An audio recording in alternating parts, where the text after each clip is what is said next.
Hei og velkommen til Stavanger kunstmuseum. Welcome, Laura.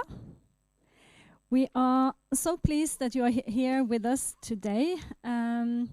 My name is Hanne Beate Ueland. I am the director for Stavanger Art Museum, and I'm so happy to be able to introduce Laura Raicovich, a New York-based writer and curator who will speak on the museum and the private collection. In addition to writing about art and curating, Laura Raicovich is co-owner of the Francis Kite Club in New York, a bar that operates as a cultural forum. Laura has been a director for Queen's Museum in New York, interim director for Leslie Lohman Museum of Art, a museum dedicated to queer art and artists. Director for the Creative Time Summit, which is an annual conference on art and social justice. And amongst a lot of things, she was also a Rockefeller Foundation Fellow of the Bellagio Center and the Tremaine Curatorial Fellow for Journalism at Hyperallergic. Her recent book, Culture Strike, Art and Museums in the Age of Protest, was published by Verso Book in 2021. This is a must-read for everyone in the museum sector because it offers critical insights into the status of museums in today's society. Inspired by the book, we asked Laura to write about our current exhibition, The Forbidden Forest, Andreas Sikveland and the Halvdan Halsten collection, and to think about the museum and the private collection for an online publication that will be published on the 8th of May this year. I would like to thank Katja Garcia Anton for introducing me to Laura's work, and Ruben Steinum at Oka, Annika Wikström at the Maretta Jaukuri Foundation, and Tominga O'Donnell and Tone Hansen at Munch for a very nice collaboration in bringing Laura here. Halvdan Halsten, as you know, gave his collection to Stavanger Art Museum in 1984. And by doing so, he joined a long tradition of collectors who have contributed to the public museums. Lately, with the opening of the National Museum in Oslo, we have seen a development in the relationship between the collector and the museum that needs to be discussed. And we are excited to have Laura here with us today to reflect on that topic. Welcome, Laura.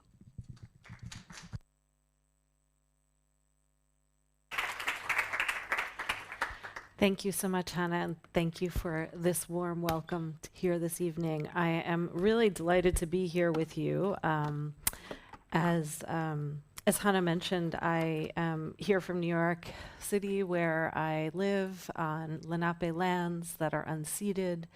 And I have been really lucky to be here for these last 2.5 weeks in Norway, thanks to Hanne and the Stavanger Museum, Ruben Steinum of Oka, Tominga O'Donnell and Tone Hansen of Munch, and Annika Wikström at the Maretta Jaukuri Foundation, where I just spent 2 weeks on, I've been calling it the top of the world in Lofoten. And I've really enjoyed myself. And all of this started with when Katja Garcia Anton and I connected during the pandemic over Zoom. And she asked me to write an essay for a book that she was doing at Oka at the time before she moved to Tromsø. So I have gotten to know Norway a little bit over these last several years. But this is the first time I've spent more than a few days in Norway. And it's been really wonderful. So last winter when Hanne approached me about writing something for the museum about collections, it was kind of this perfect moment because I had been just thinking about many different things that related specifically to the kind of conundrum that you have here in Norway now with this most recent kind of situation with the Fredriksen collection being acquired or sort of acquired by the museum. So I thought we could talk a little bit about that, and I could bring my kind of American perspective to it because I think it might be useful to you. So,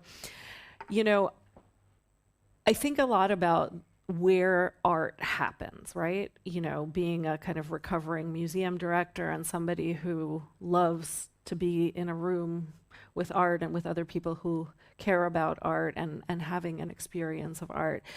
And, you know, I think about the art happening in the artist's mind, in the studio, as the artwork is developing, whether they're physically making it or thinking about it or whatever form they practice.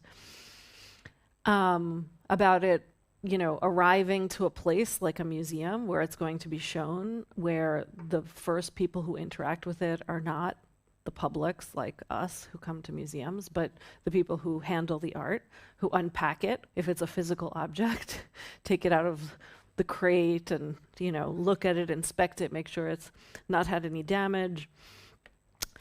And what this creates is not just you know, a binary way of thinking about the reception of an artwork. The art happens at many different points over the arc of the life of the art. And so I like to think about that because I think it really matters. All of the things that happen around the artwork matter, as well as what our individual reception of that artwork might be. And I think especially when we're thinking about cultural spaces as these spaces for imagination, for beauty, for interaction, for places where I think sometimes we see ourselves reflected in the art or in the culture that we're engaging with, and sometimes it's totally different to us. It's something completely surprising. And both of those conditions can be really fruitful, and there are many others in between, but just as the two extremes, you know, we tend to kind of be very attracted to those two spaces. And so when we're in that cultural space, in these containers for these experiences of art, it matters when we're thinking about, you know, how we interact with an artwork or where the art is happening. It matters where the collection has come from whom, how it came to be in that place, and also what our relationship may or may not be to the people who made the original collection, to how it arrived at the museum, and to all of those things. And so that, in addition to obviously the power of the individual artwork, all of these things that surround the artwork also imbue it and the place that we're in, the museum or the cultural space, with meaning. And I'm going to use the word museum a lot in this talk, but it's not necessarily meant to only be museum in the traditional sense. It could be a cultural space, it could be a public plaza with an artwork in it. You know, I'm trying to just use that as an overarching, not sort of technical term. So I just thought I'd go back historically for a moment and just to say that, you know, in Europe, we know well that most of the major collections in Europe were established by either the church or some form of royal, under some form of royal auspices. The church and royalty collected massive quantities of artworks over many hundreds of years, and in many nations, this is how the national collections were seeded and began. The religious and regal entities that collected this work were obviously collecting art for a very specific reason, right? They weren't just all art lovers. They wanted to, in the case of the church, both have ways, I mean, in the church specifically, have ways of communicating with people who perhaps could not read text, the ideologies of the religious tenets. They wanted that to be felt in addition to being understood intellectually. It was important for that to be felt in the body, in the heart, in the soul. And so the communication through art was a really important aspect of spreading the ideology of whatever church the collection was being made for. And of course, there was also power. Both the church and royalty in various forms have always worked to use the symbolism of their wealth, of their presence, to consolidate that wealth and power and to display it to people. And so art is also used, has been used in the past and also is currently used as a way to show wealth, power, and being cultured, being sophisticated. A certain amount of cultural capital comes with having an extraordinary art collection. What extraordinary means, we'll get to that in a minute. And so there's this desire both from the side of royalty and the side of the church to induce awe, on a very practical level, to induce awe from its subjects, from the powerful people who are running these institutions, and to use the collection or the artwork, artworks, as symbols of authority and power. And so what happens here, of course, is that the meaning of the artwork itself as an individual thing becomes subsumed in this much larger project.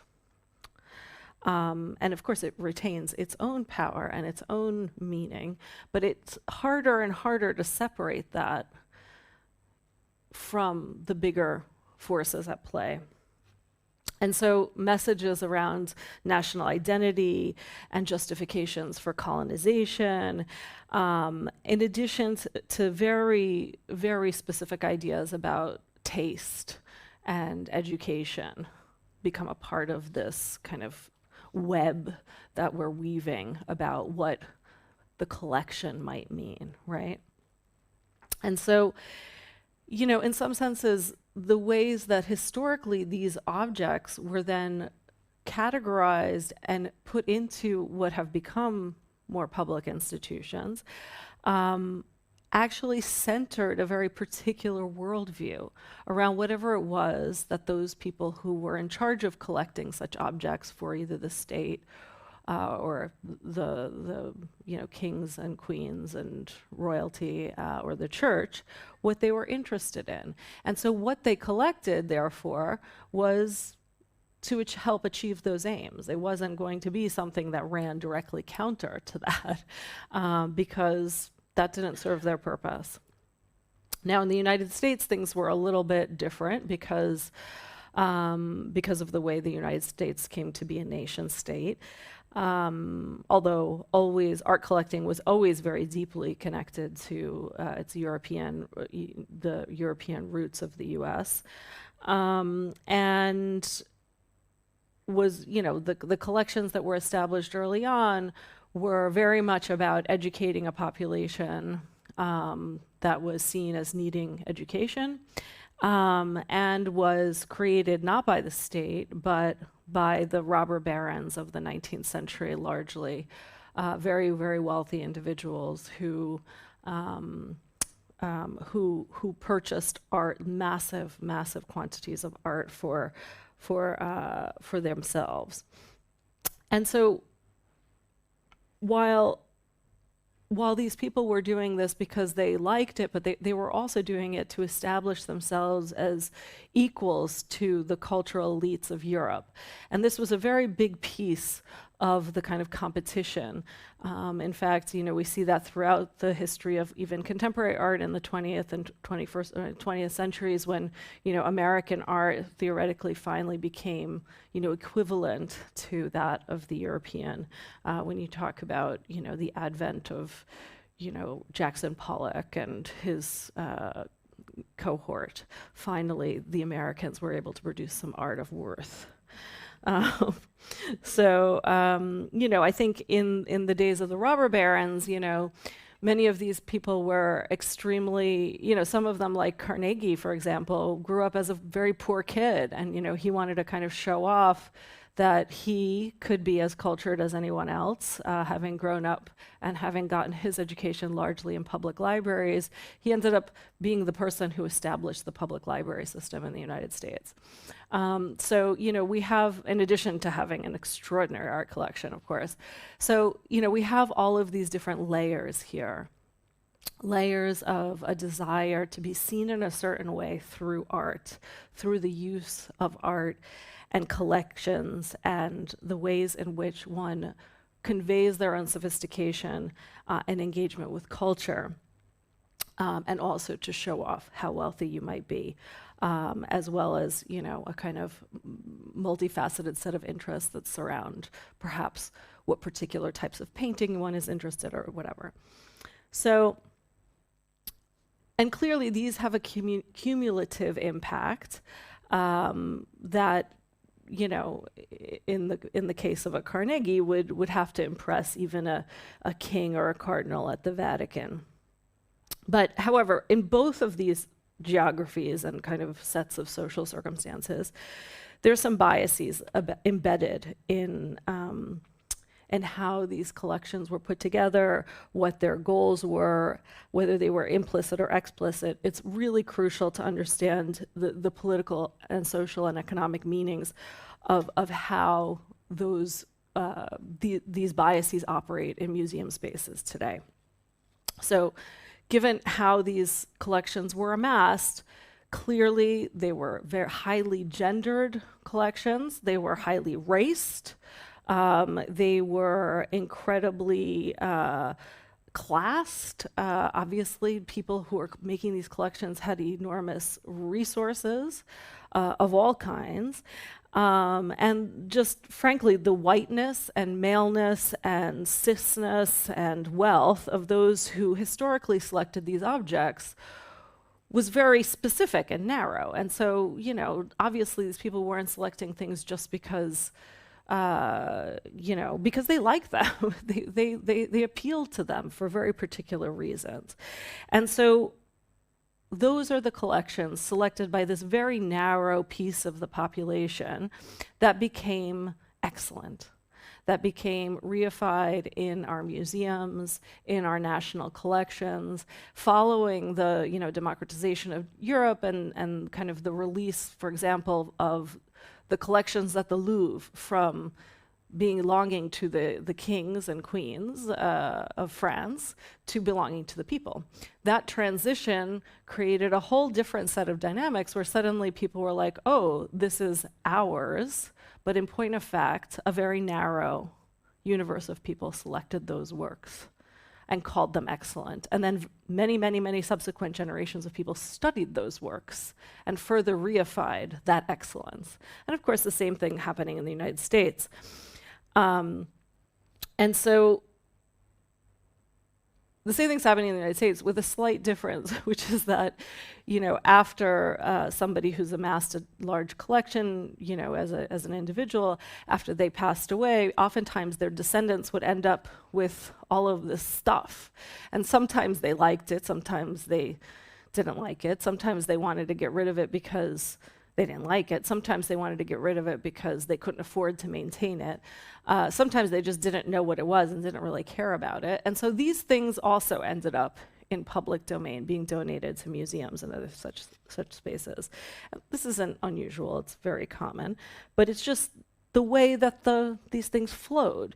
And in the United States anyway, in the very early years of American institutions, a lot of these collections ended up in schools in the context of the university, in university collections of art before museums were as widespread as they subsequently became.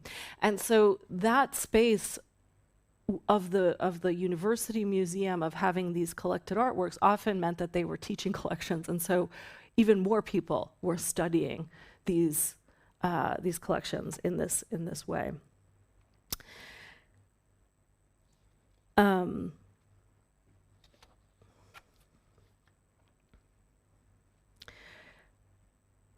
Sorry, I'm just jumping ahead here because So of course the part that that I haven't gotten to yet is that these collections, as they were kind of evolving from sphere to sphere, going from either a robber baron's private collection or a king or a queen's palace into the public sphere, they also accrued great financial value. And this piece is an important part of the puzzle as well, because of course, if this art is very valuable from a market perspective, suddenly that casts a whole different veneer on the whole thing. And this is another thing I want you to bear in mind as we move forward into what's happened here in Norway most recently. And of course, obviously there are many extraordinary collections that have been amassed, and it's not to say that they're not excellent, but just to acknowledge that that excellence is being that those artworks and what is now considered excellent and universal is in fact been selected by a very small demographic. And that means that a lot of the stuff that I might think is wonderful is completely excluded because it wouldn't have even been considered by that person who was making those decisions at the time.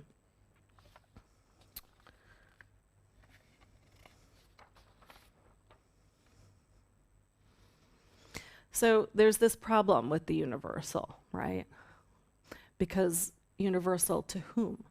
You know, I think that there are a lot of, in the United States, we call a big museum like the Metropolitan Museum a universal museum because it has art objects and cultural artifacts from so many different parts of the world. And so it's supposed to be a kind of universal collection of what is excellent. And, I think that we get very, I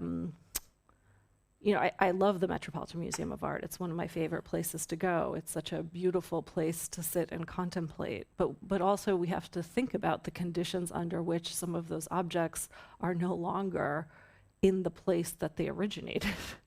And the legacies, of course, of colonialism and the relationship of extraction, cultural extraction, to those spaces, to the history of the Metropolitan Museum, the history of the collectors who have gifted that work. All of those histories are bound up in that space. And I really believe that if we're doing a service to our own histories and the rewriting of those histories as may be necessary, we have to be choosing to unpack how those objects traveled through the hands that it came to and arrived within the museum. And so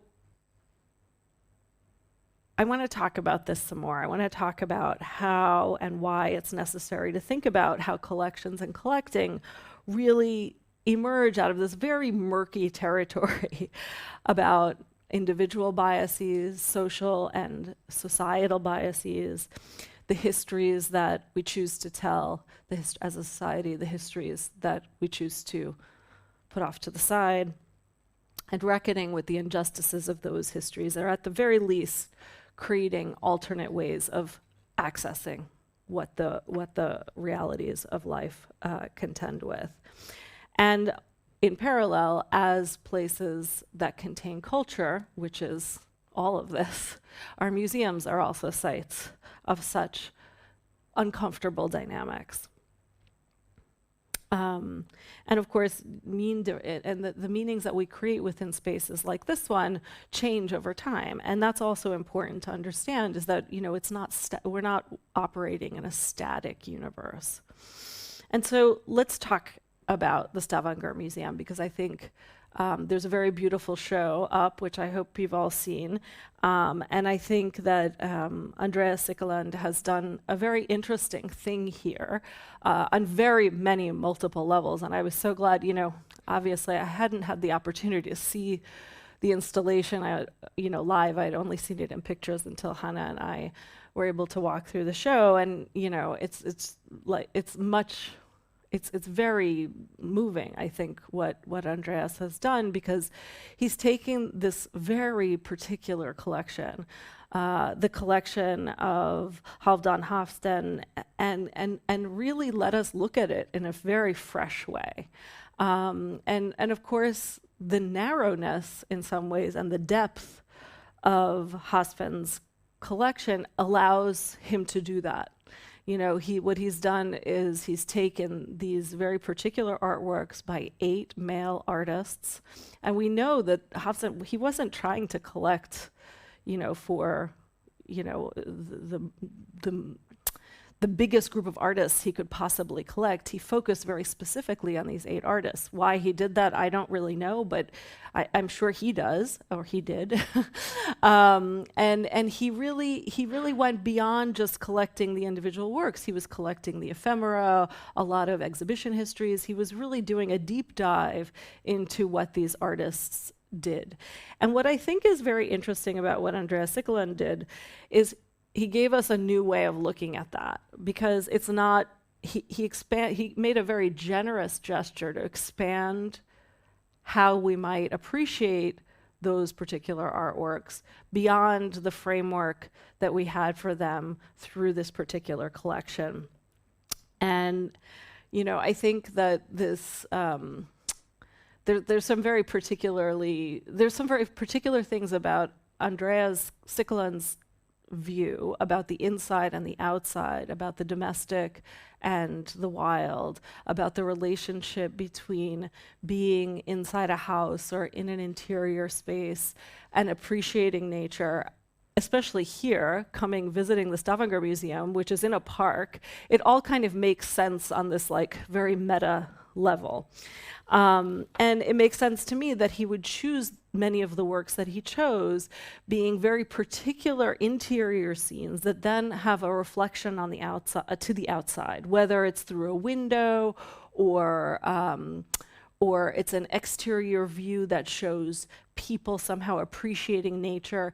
There's a very particular kind of back and forth that keeps happening that flips from inside to outside. And so, you have Sickeland's gigantic mural landscapes, these kind of almost fauvist, abstract woodlands in various colors, picking up very unusual things out of the paintings. I mean, I'm sure many of you have seen those paintings before in other contexts, and maybe we can talk later about what kind of an impact the show had on your viewing of those works, because I was very surprised at some of the things that environment did to the works themselves.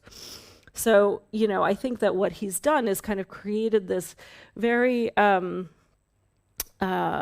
he transformed, Sickeland transformed the galleries into these kind of domestic spaces with bits of furniture, whether they were the collector's furniture that is also here at the museum, or pieces that he augmented the galleries with.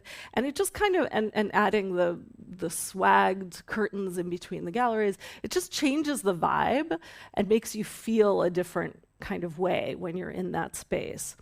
And I think in a funny way, because he took such liberties as an artist to sort of transform the space, it sort of invites more participation or more of your imagination perhaps to walk into the space and think oh, I would never have thought that, or I don't know, that painting never said anything to me before, but now I'm feeling something else about it.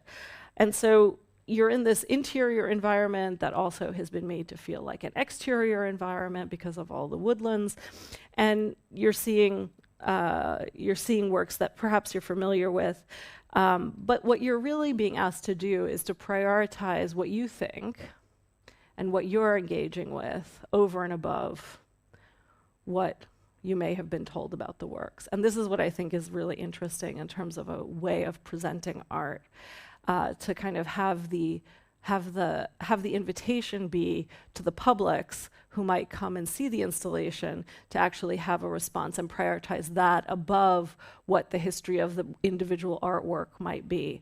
And so it's a generosity around that kind of large-scale responsiveness to an installation that I find really compelling about it.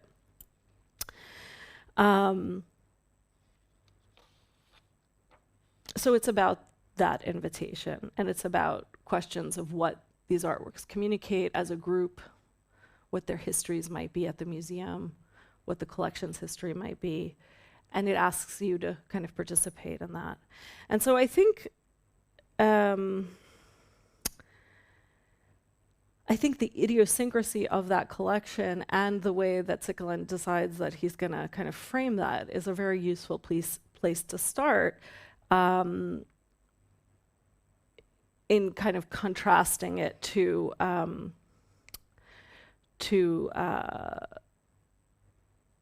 as a gifted collection. Maybe an interesting place to start with the Hafsen collection being gifted to the Stavanger Museum is certainly a very different set of circumstances than that which surrounds the Fredriksen collection, as it has been, I don't even know what to say, added to the offerings of the National Museum, because I think that this certainly renowned group of post-war and contemporary artworks assembled by the Fredriksens, has some renown, and the museum, and certainly the National Museum, has forged a very long-term partnership with the sisters and their foundation in order to display these works. But I think that in order to kind of unpack what's happening here, we need to think about some of the things that I was discussing earlier, particularly since there's no promised gift of the works that has been made to the museum. And while there is a financial commitment to help maintain and display the works and fund research initiatives, and as well as acquiring new works, there isn't a commitment beyond those things. And of course, I recognize that there's been so much written on this particular conundrum in contemporary cultural discourse that I don't need to kind of rehearse all the details. However, I want to focus on one very particular aspect of the function of the museum and its relationship to this particular private collection that I think is at the core of the problem that I have with the way that this has been negotiated. And that is this question: is there an equitable gain for the public versus that of the Fredriksen collection foundation entities that provide the artworks? And this is the core question, because it is what we're talking about is the National Museum of Norway. And obviously that comes with a huge amount of cultural prestige and also of position. And I used to be a museum director. I understand that there are many pressures on museums to acquire, especially collecting museums, to acquire modern and contemporary art in an extremely volatile marketplace that's super overheated and very competitive. And there's a lot of pressure also to come up with like innovative solutions. But I do not think, and I know that the National Museum has determined that this would be some kind of collaboration with a very prominent duo of collectors that would very significantly bolster its holdings in contemporary art. But I don't think that the public benefits enough from this exchange, and I'll tell you why. Because I think we need to think about the implications from a reputational perspective, a financial perspective, and an ethical perspective. And on all three counts, I see that the Fredriksen collection actually has much more to gain than the National Museum. So this is why. The National Museum is obviously meant to be Norway's premier visual arts institution, and it has an enormous amount of cultural power. And that should not be underestimated. It's also largely funded by the public, which also should not be underestimated. And of course, coming from a country that has no national ministry of culture, has no national funding cultural policy, has no significant funding coming from the public sector, period, on the federal level, this is like an exotic and amazing thing. in the United States, the lion's share of funding for culture comes from the private sector. It comes from philanthropy, it comes from private individuals, and it comes from corporations. And this is not a healthy thing. And I recently wrote an op-ed for the New York Times about why this is a huge problem and that we need to create a cultural infrastructure, federal cultural infrastructure funding to rebalance the situation in the United States. And it's not that I think that there's no place for private funding for culture in anywhere, but I do think that it's a problem to have it all be privately funded. This is really like a major issue on so many different levels. So in the US, what this private funding has resulted in is a really inequitable art sector where the interests, desires, and tastes of a particular group of people, just like the kings and queens and, popes and whatever, they have the same ability to kind of anoint what is excellent and what is great. And so those tastes and desires and interests are equally as narrow as they were centuries ago. And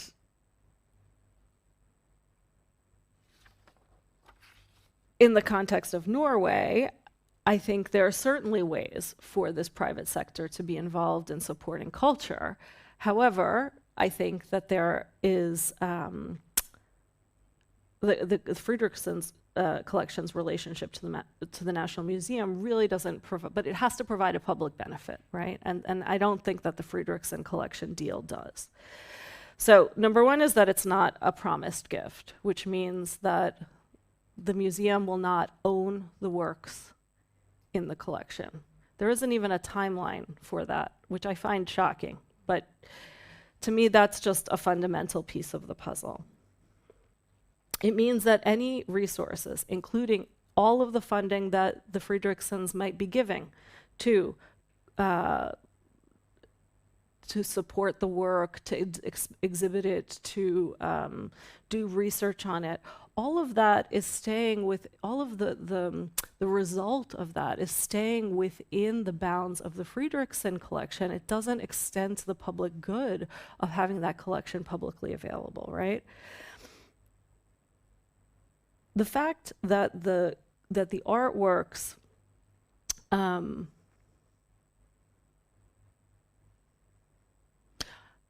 so this whole regime that has been set up, where all of the funding that they then provide to maintain the works, what it does is it benefits obviously the collection itself, and therefore the Fredriksson family gets the reputational and financial boost of having these funds spent on its own collection in a public context. So while basically the National Museum is sort of enabling the Fredriksson family to use its name and its social capital to augment the value of its own collection, which is only temporarily allowing the museum to display, and then eventually going to, continue to own it. It could trade on that, is what is part of my point. It can trade on that. And so that's not in the public's interest. And meanwhile, it's using the publicity and the reputation of the museum to further those efforts, or to further that reality. Whether they intend to do this or not, it doesn't matter. The point isn't about intention, it's the fact that it will happen regardless, because of the power, the cultural power that the museum has. And also the fact that, of course, we all assume that if something is in the National Museum, it's worth seeing. So if you're going to, go see the collection of the Fredrikssons at the National Museum, well, of course it's worth seeing, it's there. It's in the National Museum. Whether those are works that are part of the collection or not, is going to see a temporary exhibition with works on loan would be equally, you would make those same assumptions. So the fact of the National Museum being the National Museum reflects well on the collection. So the only way then to ensure that the public nature of the National Museum isn't compromised would be to actually make it a public good by promising it as a gift to the museum. But there's a big but, because there's still the problem of the fact of how the Friedrichsen family came to its wealth. And I think this is another very important part of the story. So while Cecile and Catherine Friedrichsen are daughters of Norway's richest man, John Friedrichsen, and we know they're generationally removed from where he was able to make his wealth, we know that he made his wealth largely from shipping and deep water oil drilling, as well as fish farming.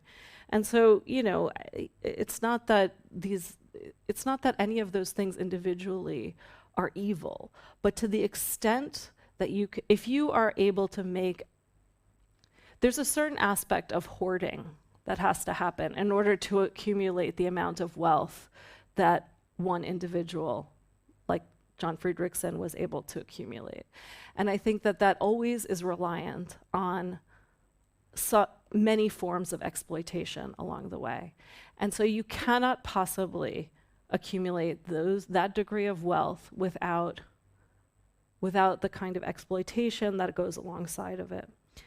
And there is also evidence that the Friedrichsen collection, that the wealth of the Friedrichsen family came from moving Iranian crude oil during the Iran-Iraq War in the 80s, as well as shipping oil to South Africa during apartheid, which adds another ethical layer to all of this. And so, in my opinion, the National Museum is playing a very specific role with relationship to the Friedrichsen's family's wealth and reputation, and it is participating in a very blatant way in art washing a portion of their fortune.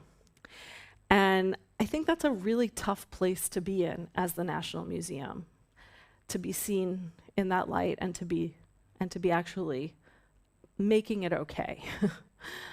And in fact, in an interview about the whole deal, which actually I was shocked at how transparent everything is about this deal. You can actually go online and print out all of the documents everyone signed. Like, you can read the contracts.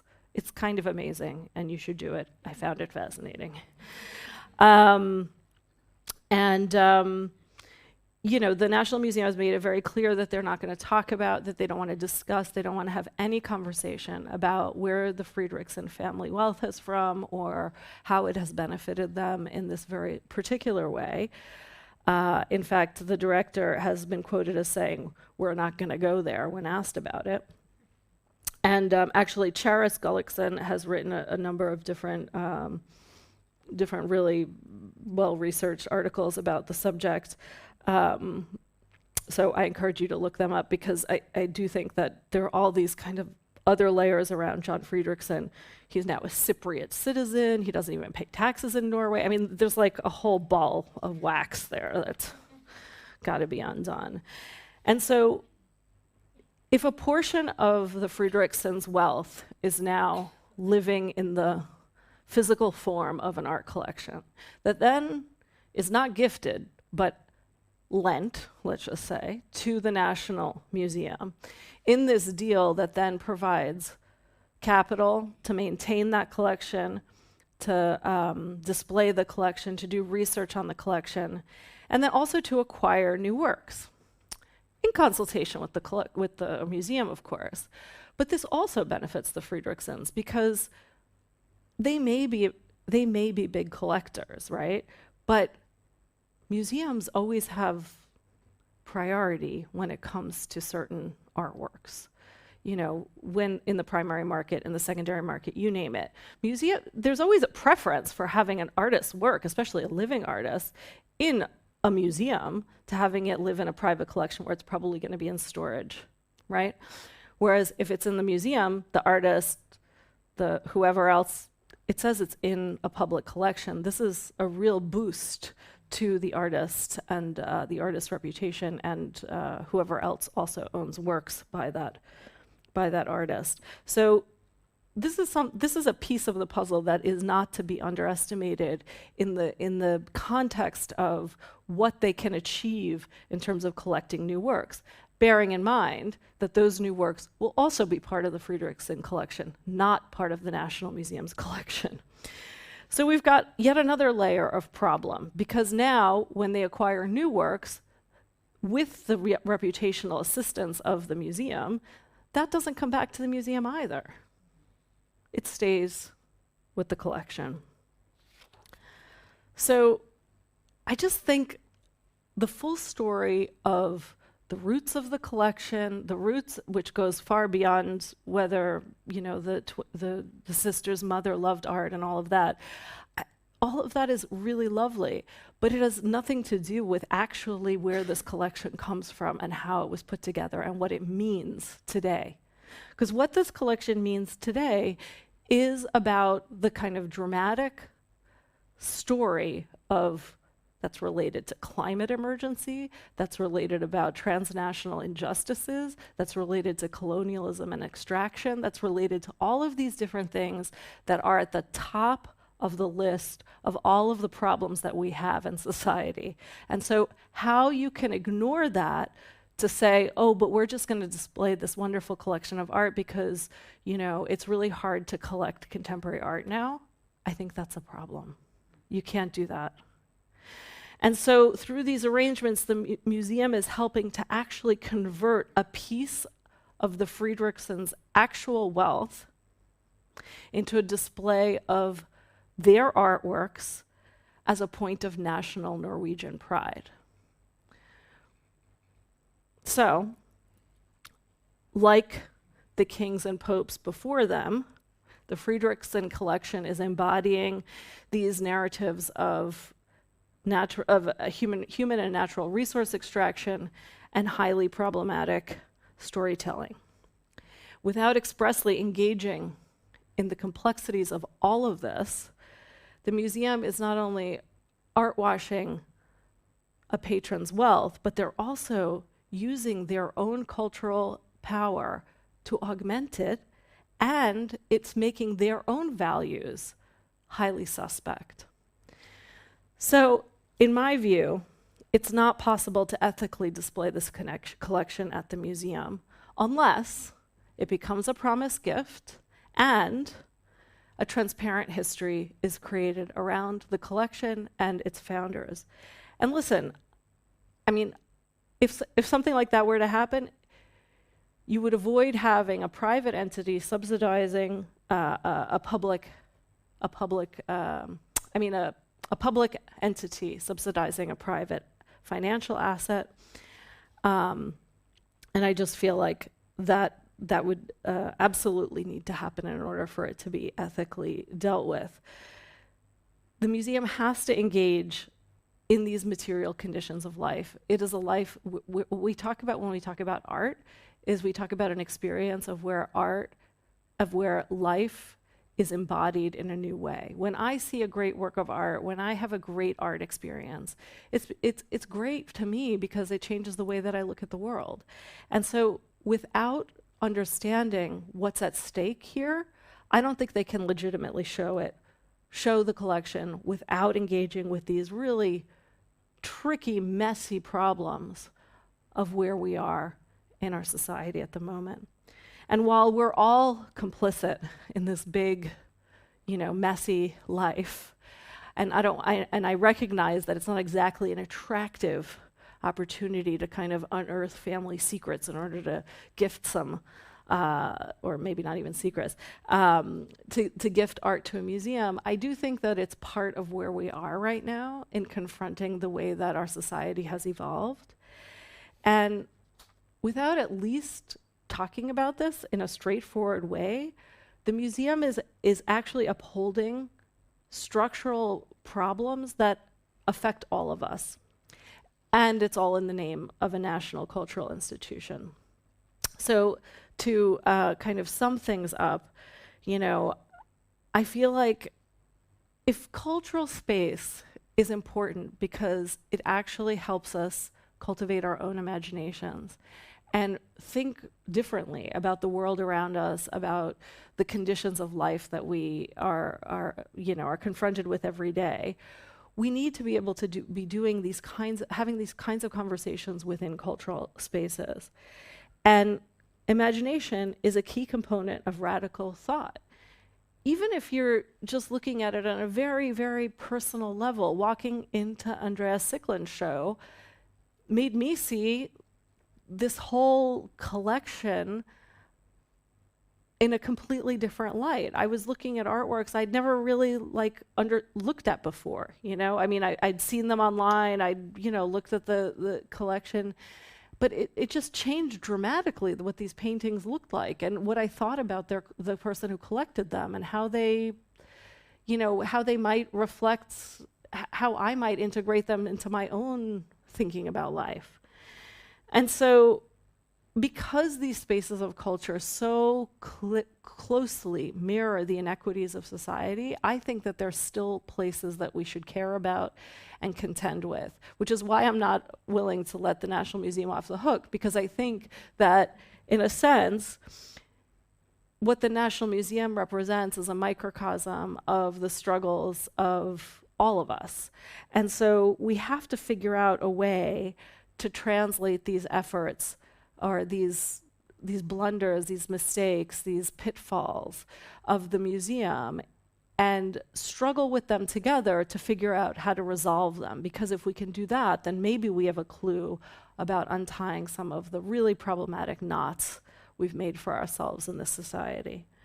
And so, at the end of the day, I believe in cultural spaces. I believe in museums for all the trouble they give us, because maybe that's where the art happens most fiercely for me.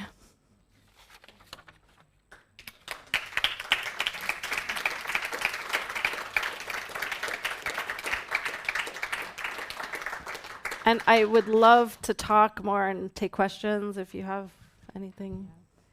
There's a question. I completely agree about your reflections on the National Museum and Fredrickson collection. And I do agree very much. But I don't quite see that the collection becoming national property would resolve the moral conundrum, because if you look at the European collections, we wouldn't have them if we hadn't had colonial times. Basically, they're all colonial booty. Yeah. We couldn't have afforded anything we admire in France, in the Netherlands, if it hadn't been for colonial times. And why do you think it becoming national property solves anything? Well, I'm not sure it solves anything on its own. I think the thing that it becoming actually a public good allows it to do is to not continue to benefit a family that has made enormous wealth off of a very exploitative set of business practices, right? So that you're not using the National Museum as a way to augment that wealth. So that's one piece of the puzzle. I think the other piece of the puzzle is that one has to actually transparently be able to talk about what the roots of any collection are. And I think that is a bigger negotiation that's being undergone in very many institutions right now, because especially, as you say, under the realities of colonialism and the kind of ways that one has to dive in to really examine those histories and make them transparent. So I don't think the work is only done by having it nationalized. I think the work is done by having it, I'm not sure it's necessary, right? I'm just saying if you're looking for a way out, at least have it be owned by the public, and then talk about it transparently. I'm not certain, I'm not a big believer in bigger is better. I think that this is part of the idea behind late capitalism that has gotten us to some of the problems that we're sitting in at the moment. And I do believe that there is a huge issue with this kind of growth for growth's sake that has absolutely destroyed the planet and put us in a position where we're encountering perhaps our own extinction. So, you know, no, do I think that these institutions have to perpetually grow? No, I think that they could probably do very well to actually re-examine what they already have and perhaps take some bits out of storage that they don't show anyway. But anyway, be that as it may, I think that there's like a far greater reckoning that has to come along with, you know, along with showing the collection. You have to also be able to talk about where it comes from and how it functions, and how it functions both as individual artworks and also as a collection that has been amassed by very particular people in a very particular time, and why that matters. And I think that doing so honestly then actually helps us appreciate the cultural context out of which such a collection might have been put together in the first place. Yeah, thank you. So thinking about this Fredrickson case. Yeah. Yeah, okay. Thinking about this Fredrickson case, you have a single family then that has amassed this wealth, and then that's the critique. So my question is, considering particularly the environmental situations, is the same critique applicable then to any corporate sponsorship, if we're going to talk about the dangers of late capitalism? So should museums not accept corporate sponsorship, because they also must have gained it just as unsalubrously as the Fredricksons? And secondly, so that's the first kind of part of the question. The second is being specific in Norway, where all of our museums and cultural institutions are funded because we have oil money as a country. What do we do then? Well, I think you got to talk about it. I mean, I think Norway has a very particular set of problems around oil, you know, and also is extremely fortunate to have reaped those benefits. You know, it's an amazing thing. However, I do believe that there has to be a kind of reckoning around this, and you know, I think that I think self-consciousness only gets you so far. You have to actually do something about it, and I don't think, unfortunately, that we're in a place yet where there is an ability to kind of imagine what reparations might look like, but I think that is a direction that we have to really think about, especially in relationship to climate crisis. So I'm not sure how to answer that question, to be honest. I feel like it's sort of above my pay grade, but nonetheless, I, you know, obviously I completely agree. Thank you. You hear me? Yes. I agree completely with what you say. I'm so pleased to hear so clearly what you're saying. And I would like to give a picture, because the public foundation, public museum, like the National Museum, is independently of the oil or anything. I mean, we had the National Gallery before the oil existed. Right. So I think it should be taken care by the people who are studying and using their time, and all the different people who are really interested in the art and how the art moves and develops and mutates, and don't have this parasite. Like if you see the museum like a tree and you have a parasite mushroom, I think it takes it down. Yeah. And I think these people, like we have a beautiful museum. I love to go to that museum. It's the Astrup Fearnley Museum. It's beautiful. I'm glad it exists. And maybe the Fredrickson should be doing the same. Yeah. So it would be richer for the for the country to have another museum, which is private, like Fredriksson I see what you're saying, yeah. and a great national museum. Right, that doesn't have this kind of parasitic relationship. I see what you're saying. You know, I gotta say, the problem with the private museum situation, as I've seen it evolve in the US, is that it oftentimes becomes the public's burden in the end, especially if the proper mechanisms aren't set up to actually care for the artwork or the building in the very long run. And, you know, it's one thing to have a project, you know, there's some projects that are very beautiful, and that the Louisiana Museum, for example, you know, there's some projects that are amazing and have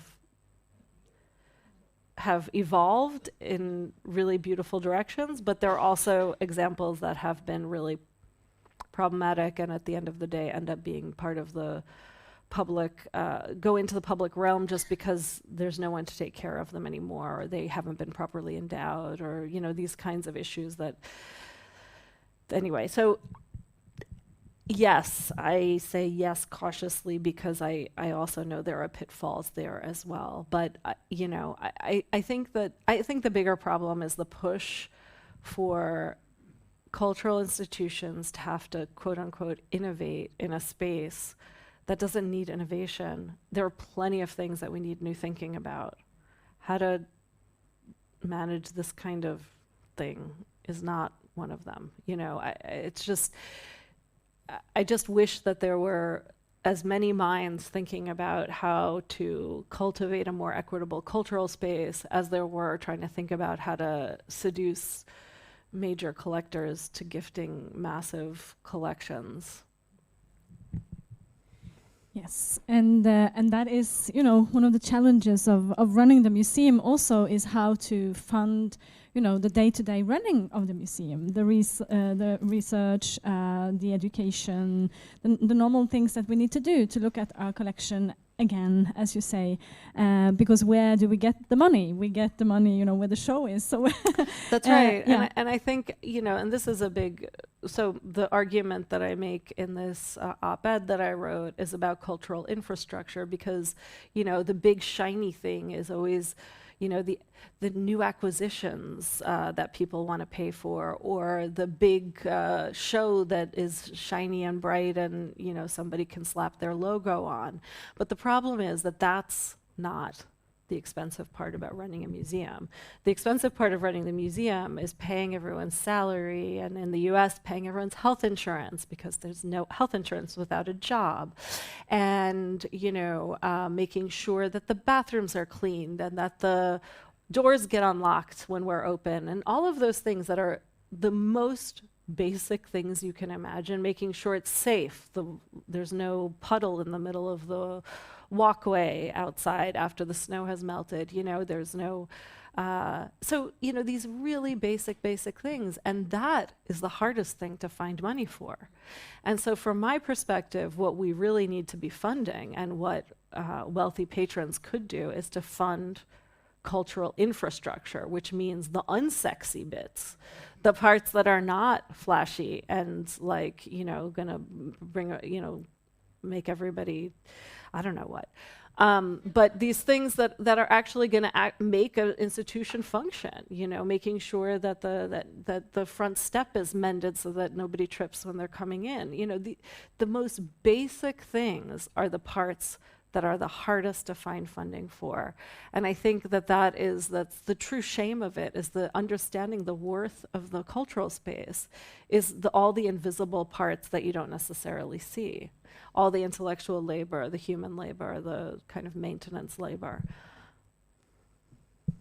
Thank you so much, Laura, and thank you all for participating. This is why we need to talk about these things, even though it's a little bit rough to be so direct, but we need to talk about where the private individuals, what they gain from interacting with museums, and how we can, you know, turn the gaze a little bit and have another view and talk about museums as part of cultural policy. So thank you so much for being here today, and thank you so much, Laura, for this wonderful speech. Thank you. Thank you all.